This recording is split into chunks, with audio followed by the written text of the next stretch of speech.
křesadlo. Tady mám k němu pazourek.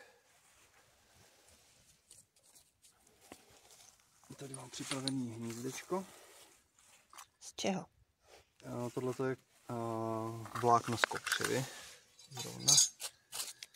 Tady mám připravený trout, do kterého chytnu tu jiskru.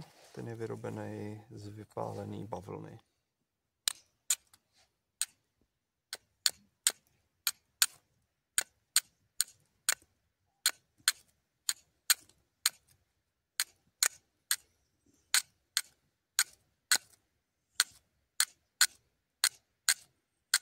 Už ji tam mám.